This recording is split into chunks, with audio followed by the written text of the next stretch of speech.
네, 오늘 시장에서 뜨겁게 올라가고 있는 음압병동 관련주, 그에 대한 전략 궁금하신 분들은 끝까지 함께해 주시고요. 또한 삼성전자 폴더블폰 관련주 궁금하신 분들도 이어지는 갈테마가라에서 함께해 주시죠. 바로 이어서 차이나TV 시작합니다.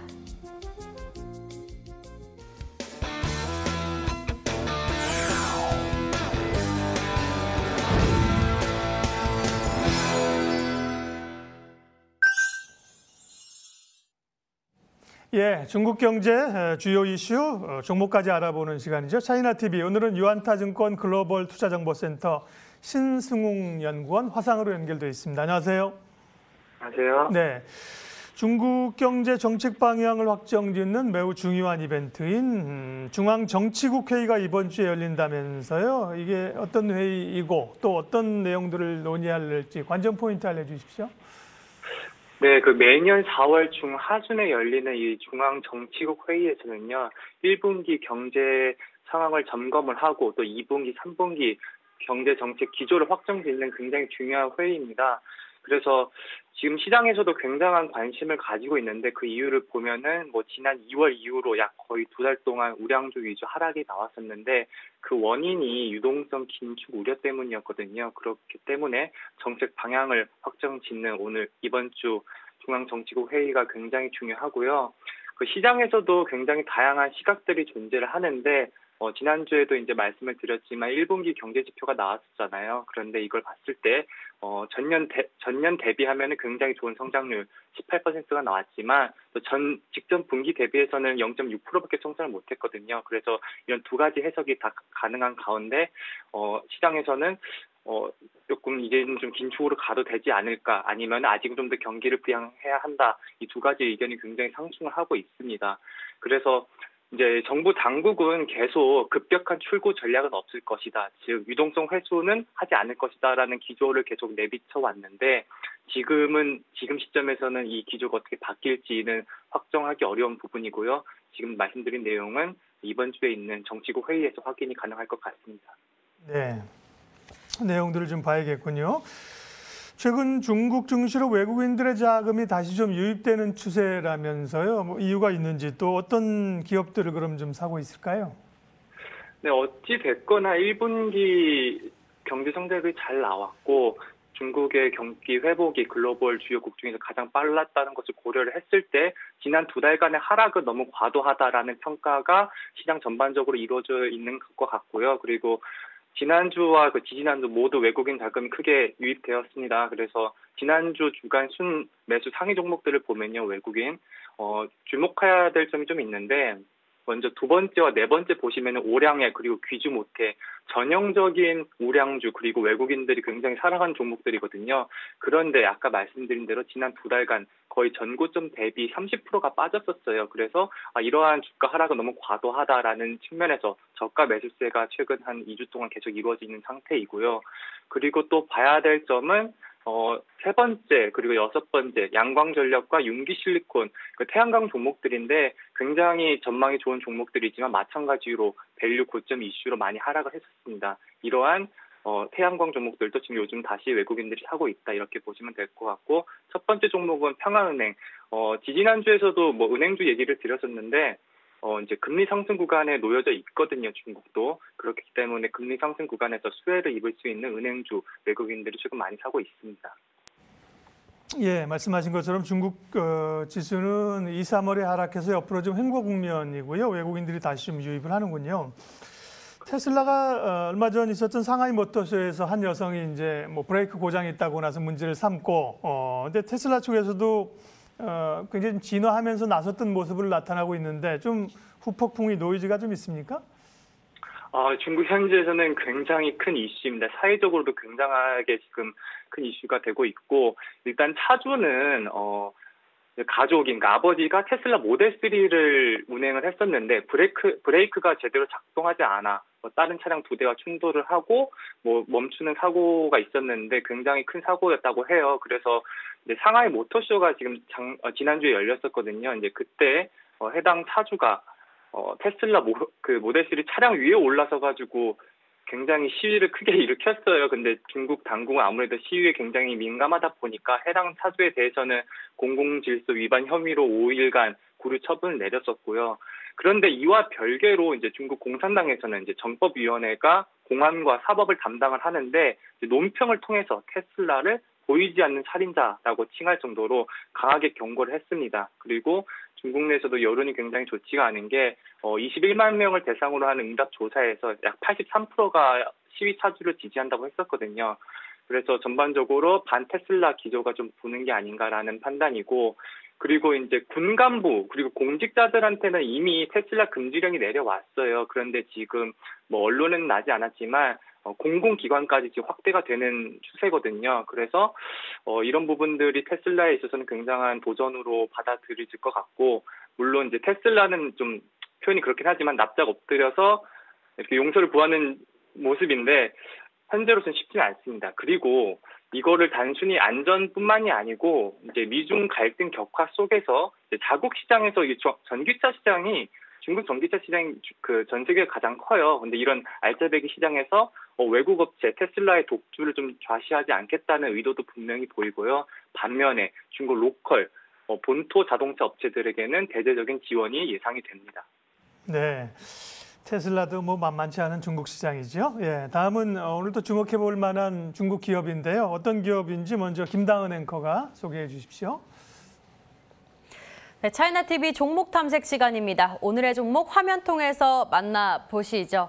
네, 최근 들어서 중국 차이나TV에서 이 자동차 관련주들을 하나씩 짚어드리고 있는데요. 오늘도 상해 거래소에 상장이 되어 있는 장성 자동차에 대해서 살펴보겠습니다.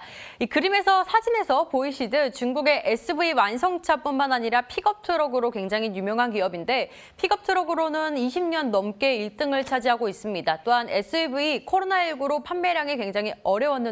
그 1분기에 실적 부진을 딛고 2분기부터는 점차 회복을 하더니 결과적으로는 코로나19에도 판매량이 증가를 했고요. 실적 또한 많이 좋아진 상황이라고 볼 수 있겠습니다. 역시나 픽업 트럭도 많이 팔리고 있고요. 최근 들어서 뉴스 기사들을 보면 뭐 장성자동차가 샤오미와 손을 잡았다더라, 미래차에 투자를 했다더라 그러면서 주가가 굉장히 많이 올랐었는데요. 이 중국의 탄소 배출권으로 인해서 장성자동차도 전기차, 수소차에 진출을 하고 있습니다. 그에 따른 수혜가 전망되고 있습니다. 다음 페이지를 통해서 시장에서 어느 정도 규모를 차지하고 있는지도 확인해 보죠. 장성자동차 35조 정도 나타나고 있습니다. 기아차의 시가총액도 33조 집계되고 있는데요. 규모가 조금은 시가총액의 규모는 비슷하다고 볼 수 있겠는데, 장성자동차의 매출은 7조 원, 기아차는 세계적으로 판매량이 좋은 만큼 16조 정도 나타나고 있습니다. 제네럴모터스의 경우에는 시가총액 92조 4,500억 원 정도 집계되고 있고요. 매출은 39조 5,700억 원 정도 나타나고 있습니다. 이렇게 오늘의 기업에 대해서 살펴봤습니다. 예, 김다은 앵커가 말씀해 주신 것처럼 장성자동차에 관한 얘기를 우리가 많이 듣고 있는데요. 포인트 좀 하나씩 짚어주시겠습니까? 네, 이제 장성자동차의 가장 큰 특장점은 이게 SUV에 굉장히 특화한 그런 완성체 업체라고 보시면 될 것 같아요. 그러니까 상당수 중국 자동차 업체들이 주로는 외국 자동차 업체들과 합작 형태로 운영을 해왔었는데요. 이제 장성자동차는 이와 달리 독자 브랜드를 구축해 왔습니다. 그래서 중국 자동차 시장의 특징을 대표적으로 두 개를 보면은, 첫 번째는 SUV가 굉장히 빠르게 성장하는 시장이고요. 두 번째는 전기차로의 전환이 굉장히 빠른 그런 자동차 시장입니다. 그래서 자동차 업황을 좀 보면요. 그러니까 2017년을 기점으로 중국이 이제 자동차 보조금 축소 내지는 철폐 정책을 추진해 왔었거든요. 그래서 자동차 시장이 급격히 위축이 되어 있다가 2019년을 기점으로 이제 반등을 했어요. 그래서 SUV 같은 경우에는 뭐 그 전에는 뭐 40%, 30% 이렇게 성장을 하다가 말씀드린 대로 보조금 축소하고 나서는 하락을 했었죠. 그런데 2019년에 반등하는 구간에 있어서는 이제 세단보다도 훨씬 더 빠르게 성장을 그리고 회복을 이루어 왔습니다. 그래서 괄목할 만한 점이, 중국인들이 지금 가장 사랑하는 차종이 세단이 아니고 지금 SUV예요. 그래서 2020년 데이터로 보면은 SUV가 전체 시장의 46.9%를 차지해서 가장 많이 타는 그런 차종이고요. 그런 원인들을 보면은 뭐 일단 중국도 여가 문화가 확산이 되면서 SUV에 대한 수요가 많이 늘어났고요. 또 이자는 정책하면서 마찬가지로 차량이 한 대에서 두 대로 이렇게 늘어나는 구간을 보였고, 또 이외에 중국이 이제 4선, 5선 도시들이 주로는 서부나 이런 내륙 지역에 있잖아요. 근데 이 지역들이 이제 동부 연안처럼 뭐 상해나 뭐 이런 도시처럼 인프라가 그렇게 좋지는 못합니다. 그래서 조금은 울퉁불퉁한 그런 도로에서도 잘 달릴 수 있는 그런 차종을 보면 SUV이기 때문에 장성 자동차가 굉장히 빠르게 성장을 해왔습니다. 그래서 좀 작년 성과를 좀 보면요. 이제 코로나 여파에도 불구하고 판매량은 플러스 성장을 했고요. 4.8%나 증가를 했습니다. 그래서 연간 판매량이 111만 대를 기록을 했습니다. 이제 이거를 보면은 이제 H6이라는 이제 모델이 있어요. 그러니까 SUV 브랜드가 하발이란 브랜드가 있는데 단일 모델로는 지금 거의 8년 연속 1위를 하고 있거든요. SUV 시장에서. 그래서 이제 하발의 H6 브랜드가 가장 큰 역할을 했다라고 보시면 될 것 같습니다. 그래서 우리로 치면은 좀 산타페나 아니면은 뭐 투싼 그런 이미지예요. 그래서 가격은 한 1,800만 원에서 한 2,300만 원 정도 하는데 한 2,000만 원만 줘도 굉장히 좋은 옵션으로 구매를 할 수 있기 때문에 가성비가 굉장히 좋은 그런 차량이라고 보시면 될 것 같습니다. 네, SUV에 특화되어 있는 SUV를 많이 파는 그런 회사군요. 장성 자동차가요. 예. 네. 또 다른 포인트는 어떤 게 있을까요? 장성차. 네, 이제 SUV만 하다가 이제 픽업 트럭도 같이 했고요. 이제 픽업 트럭 같은 경우는 아까도 얘기를 해주셨지만 출시한 이후 지금 22년째 1위를 고수를 하고 있어요. 그리고 그 외에 뭐 프리미엄 우리로 치면 좀 제네시스 같은 느낌인데 프리미엄 브랜드 웨이도 출시를 해서 굉장히 잘 팔리고 있고 그리고 중국의 전기차 시장이 굉장히 빠르게 성장을 하고 있는데 전기차 브랜드 오라도 출시를 해서 굉장히 좋은 성과를 거두고 있습니다. 그래서 픽업 트럭 좀 보시면요. 작년에는 판매량이 50%나 증가를 했어요. 그래서 22만 대를 기록을 했고요. 그리고 시장 점유율은 45.8%로 압도적인 1위를 고수를 하고 있습니다. 그리고 아까 작년에 굉장히 픽업이 많이 팔린 이유가 하반기부터 인프라 투자를 굉장히 단행을 해왔거든요. 그래서 건설 부분에서 픽업 트럭이 좀 많이 사용된 부분들이 주요하지 않았나 이렇게 판단하고 있습니다. 그리고 두 번째 이제 추가적인 브랜드 말씀드리면은 이제 웨이라는 이런 프리미엄 자동차예요. 그래서 우리로 치면 좀 제네시스 같은 그런 포지션이고 국산 프리미엄 브랜드로는 처음 출시가 되었고 처음으로 이제 누적 판매량이 40만 대를 기록을 했습니다. 그래서 이 웨이가 장성 자동차 창업자의 성이 웨이예요. 웨이젠진 회장인데 그 성을 따와서 브랜드화를 해서 럭셔리 SUV의 시장에 개척을 했고 사실 이제 현지에서는 이 창업자 웨이가 자동차에 미친 사나이로 굉장히 유명합니다. 물론 오너나 경영진은 정성적인 요소이긴 하지만 기업의 중장기적 성장에 매우 중요한 요소이기도 하거든요. 그래서 오너가 자기 이름을 걸고 추진하는 사업인 만큼 빠른 성장을 하고 있습니다. 그리고 앞서 말씀드린 대로 전기차 브랜드 오라 역시 굉장히 빠른 성장세를 시현을 하고 있고요. 그래서 전기차 같은 경우에는 장성이 작년에 YOY 40% 성장한 52,200대를 기록했습니다. 그래서 시장 점유율은 4.9%인데 국산 브랜드에서 한 3위 정도를 차지하고 있습니다. 어쨌거나 전기차에서도 굉장한 두각을 나타내고 있다. 이렇게 보시면 될 것 같습니다. 네.